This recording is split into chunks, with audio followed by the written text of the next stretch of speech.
Hello Shravani. చెప్పండి.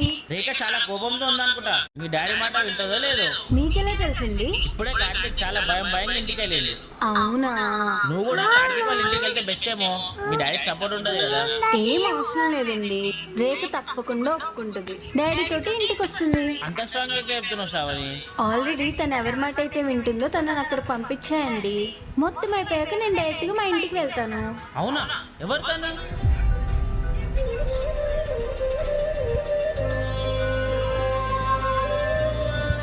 నమస్తే బాబాయ్ గారు, నా పేరు కుందన, రేఖ వాళ్ళ ఫ్రెండ్ని. మీతో కొంచెం మాట్లాడాలి బాబాయ్ గారు. లోపలికి వెళ్ళి మాట్లాడుకుందాం పదండి. ఈ వర్షంలో ఎందుకు? రేఖ మీతో తప్పకుండా ఇంటికి వస్తుంది బాబాయ్ గారు. నన్ను నమ్మండి, చిన్నపిల్ల కదా, కొంచెం కన్ఫ్యూజన్లో ఉంది అంతే. కూర్చొని క్లియర్ చేస్తే సరిపోతుంది. సరేనా? పదండి వెళ్దాం.